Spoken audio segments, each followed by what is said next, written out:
خوست میشتي د امنیتي وضعیت پوره راضي دي خو د نرخونو کنټرول د ستونزو سره مخ کړي دي. خوست چې یو سرحدي ولایت دی خلک یې د اسلامي امارت ملاتړي دي او د دغه ولایت ټولو سیمو کې خلک د اسلامي امارت پر راتګ سره د مجاهدینو د ملاتړ په موخه لوی غونډې وکړي او د اسلامي امارت مجاهدینو ته د اړتیا پر مهال د هر راز همکاري ډاډ ورکړی.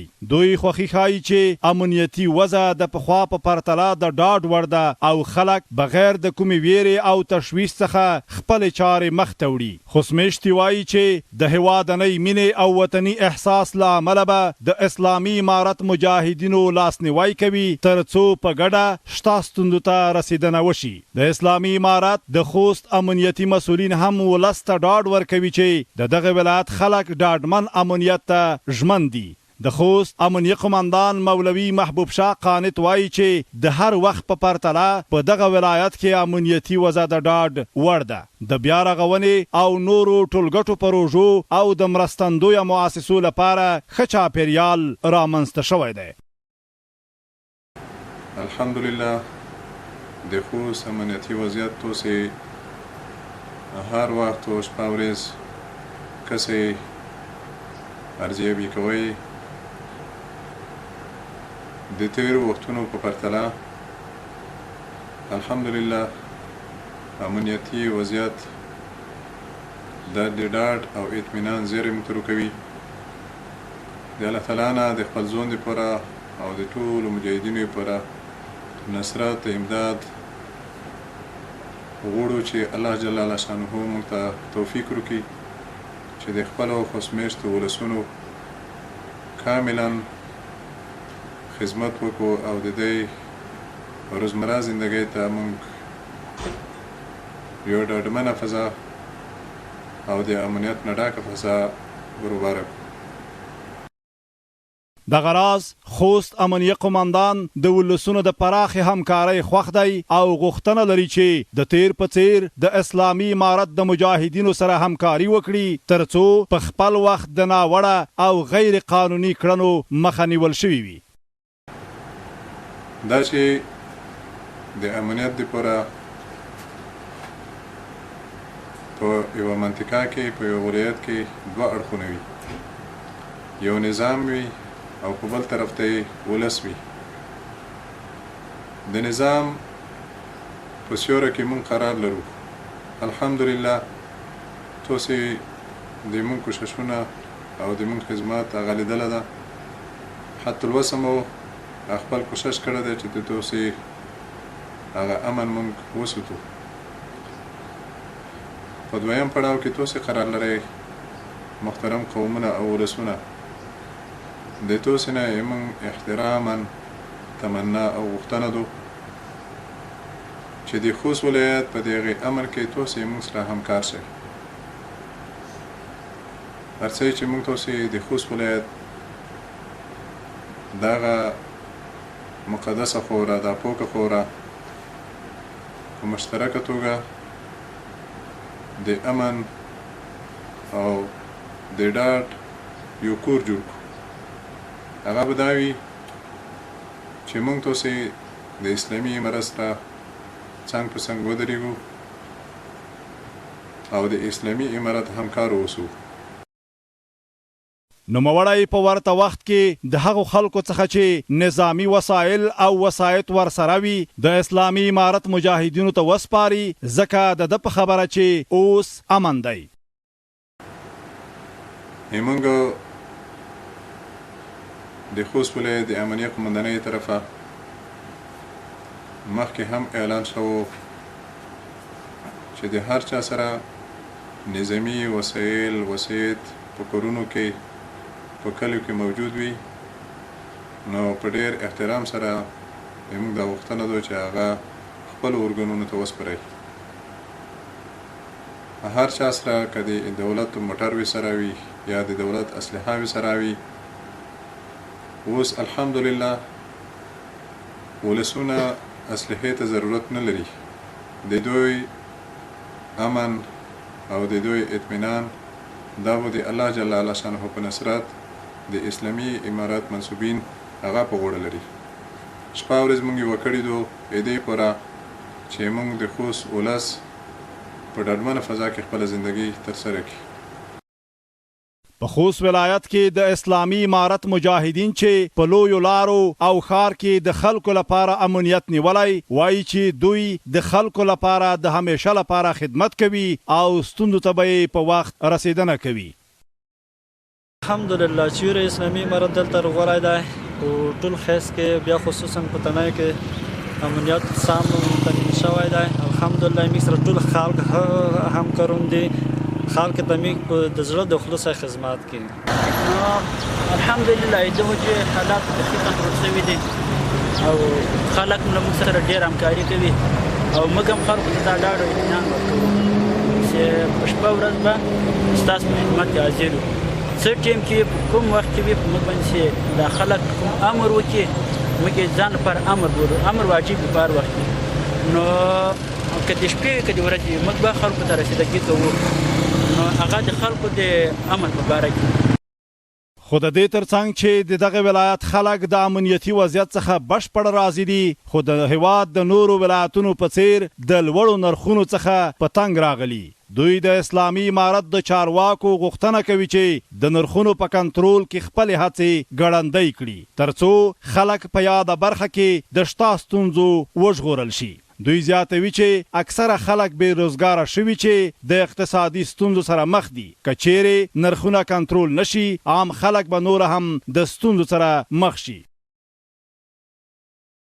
امنیت چې څومره وخت ډډمان ده خلک اوسه پر داسې بده خطره نظر لري چې وایي چې طالبان هغه وکړل یا دا وکړل یا ډېره څه کیسه چاته کړې وي څوک نه په زوم نه دي ښځو نه په عهد یې ښه ډډمان ده امنیت چې څومره یې وښایي. خو یوه ستونزه دا ستونزه د خلک اقتصاد ډېر خراب شوی ده ځکه چې موږ سړی به دوړې وړه دا شیونه وخوري غوړي بوره دا شیونه دومره سوچ فکر نه وته خو غریب سړی نن سبا وړه چې دي 2.5 افغانۍ ته ختلي دي.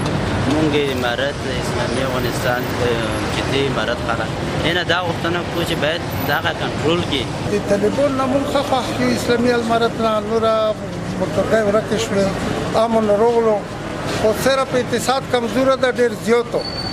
نو مهرباني ده دی وکړي چې دغه خلکو لیدنه یې نږدې نه وکړي نرخونه کنټرول کړي وپوهېږي نو چې هر څه ته درست ودرېږي. موږ نه اسلامي امارت سره ویلوړ یو سبا ویلوړ یو تنخوا ښایو خوښي وه خو مقصد څه ده چې په دې کلو په دې بنډو کې په دې بازارو خوشو کې ټول خلک په کرایه پرته دي مسیا دي اقتصاد ډېر کمزوره ده. د اسلامي امارت نه خلک خوشحاله دي د امنیت له نگاه ډېر خوشحاله دي خو بیکاري بیخي بیکچې ده زیاته ده نرخونه لوړ دي کوم عام خلک چې دي غریبان دي بیخي اوس بیکاري هم زیاته ده د شیانو قیمت لوړ شوی دی خو بیکاري زیاته ده دوی د شیانو قیمت نشي پوره کولی. موږ د اسلامي امارت څخه هیله لرو چې دغه تجارانو هم فشار راوړي او په دکاندارانو هم فشار راوړي ترڅو د نرخونه کنټرول کړي او کومې لارې چې بندې دي هغې باندې کوشش وکړي چې هغې خلاصې کړي. په دغه ولایت کې دکانداران بیا وایي چې تجاران دوی ته مالونه په لوړ قیمت ورکوي دوی هم مجبور دي چې په لوړ قیمت یې وپلوري. دوی وایي چې اوس وخت کې د ګمرک مالیه کمه شوې نو اړوند مسؤلین باید د تجارانو د لوړو نرخونو مخه ونیسي. کله لوړ شو بازار ته بازار د کندور ناستادو کو او د موږ د لکه مثلا مخکې موږ ګورې په ځای خوسته 400 یا 400 د پرون ورځ مرول د 400 روپۍ چې وي ته وایي چې ویلې جګه ده چې ولا یارې باندې چې ډالر افغانۍ خرابه شوې ده بوره موږ په کلدورو وخوړلو چې موږ یې صبح کو ځنه جنس ته جګه موږ په ډالرو کو چې موږ یې صبح کو موږ ته جګ ورځي موږ د امارات نه دا هیله ده چې دی بندرونه خلاص کړي او کوم غټ تجارت چې دی په هغه نه بو ضروري خپل نرخنامې ته وټکي چې په کوم ازادۍ ته مناسب دی ګټه بري هغه ته وټکي. ګمرکونه جګ شوي دي ډالر جګ شوی ده قیمتي یې په دوه شوی ده غریبانې مخه نه ویني سودو کې پارک روغله ده هر شی وضع ګاډه واړه ده. د ګمرک باید کم شي مخکې ګمرک یې په نسبت یې په دوه شوی ده اوس چې مخته به 2 لکه وه اوس 4 لکه شوی ده وریجانې به 2 لکه روپۍ تللی اوس 4 لکه پرتي دغسې په وړو ورتي دغسې په غوړۍ ورتي هر شي کې ګمرکاتو کې پر روغله ده ډالر کې په 1 روپۍ کې 60 روپۍ پر روغله ده قیمتي لامل دغه ده. موږ ستونزه په دا کې نه ده چې موږ جګ خرڅوو، ستونزه موږ د غاټ تجارون سره ځکه چې موږ د جګ ورو کې موږ مجبور شو چې د جګ وکړو، ځکه چې غاټ تجارت نه فشار اسلامي مراترونه ولي موږ نشو کوای چې موږ دا غوکو. موږ ټول موږ سره د تجارونو د غاټ تجارون چې دي د موږ ته په داري ټور کوي چې موږ دا د شل ډیر شپه په برا کې په غوړې کې په یو شي بل شي کې وګټو. د خوست ولایت د دکاندارانو اتحادیه مرستیال محمد رحیم وایي چې ځینې تجاران مالونه چې وارد کړي نو په ګودامونو کې ساتي ترڅو په دکاندارانو او اړمنو خلکو کې په لوړ نرخ وپلوري. نوموړی د اسلامي امارت د چارواکو غوښتنه کوي چې یا د ستونزې ته رسیدګي وکړي ترڅو تر یوه بریده د نرخونو کنټرول شوی وي. دا یو حقیقت دی چې په دغه څو ونې کې نرخونه ډېر جګ شوي دي، د غریبونو د واس پوست لوړ شوي دي، غریبو سړی واس لوس رسای نه ورته لري. خو علت یې دغه دوه دي. یو علت دا دی چې بعضې اشخاص دي چې د ډېر ظالمانه ډول سره بعضې مالونه احتکار کوي. د مخه باید ونیوی شي کوم خلک چې احتکار کې لوس لري د دولت کشفي ارګان مسؤلیت دی چې د مخه ونیسي. دویم دا چې اوس د لارې مشکل دی، د پیسې د انتقال مشکل دی خارج نه. دولت هم مکلفیت لري په دې برخه کې چې د تجارت لپاره د دې زمینه سازي وکړي چې دوی پیسې خارج ته ولګي، په لوړه سویه ډېر مالونه خریداري کړي، لکه د تیلو مثلا د وړۍ د شمالي ګاونډیونو نه.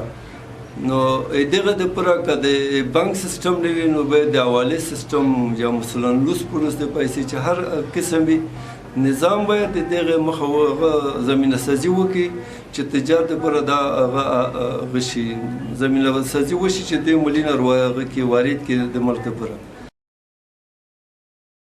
بلور ته تجاران هم مني چې په ډېری مالونو مالیا کمه شوې خو په ځینو مالونو بیا مالیا لوړه شوې نو تجاران هم په لوړ نرخ دکاندارانو ته عرضه کوي.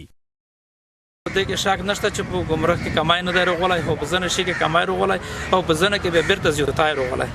لکه دی 10% هایي اسلامي امارات بالکل کمای کې راغلی دی چې خوراکي مواد یې وریژې شوې، وړه خو هسپتال یا نس یا برا شوی بل شی پاکې 10% کمای راغلی دی. خو بیا داسې توکي دي دا شیان دي لکه پرچون چې پاکې بیرته بیا زیاتای راغلی دی چې مخکې به پرچون میټر موږ ته مسولیده په 2 لکه روپۍ، اوس هغه موټر په وزن مسولیږي چې وزن په 2000 روپۍ دی موږ ته په 1000 روپۍ ټان کړی دی چې هغې ته موږ مسؤل وکړي حساب ته وکړي په یوه میټر بیا 6 لکه روپۍ درېږي.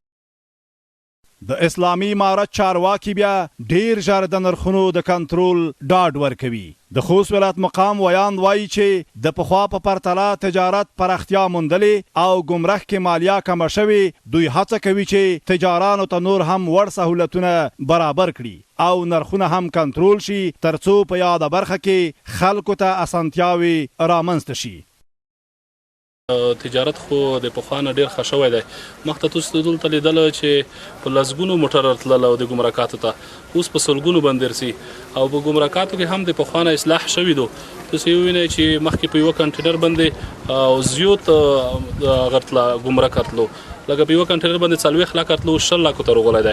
نو ان شاء الله د تجارت به نور هم حقیقي او خلکو ته به سهولت ورسي او د نرخونو په باب به دومره وایو چې تجارتونو باندې هم دا غږ دی چې مخکینی د پخوا وخت نه اوس هم ګمرک هم کم شوی دی او په تاګر ته کې هم سهولت دی او د مولونو پر وړلو کې هم سهولت دی او د دوی باندې هم دا غږ دی چې بازار مارکیټ ته سامان په هغه بیه ورکړي چې کومه بیه د ته تمام شوی دی او زیاته بیه باندې تجارونو او دکاندارونو ته سامان ور نه کی چې هغه بیا په خلکو باندې قیمت خرڅي.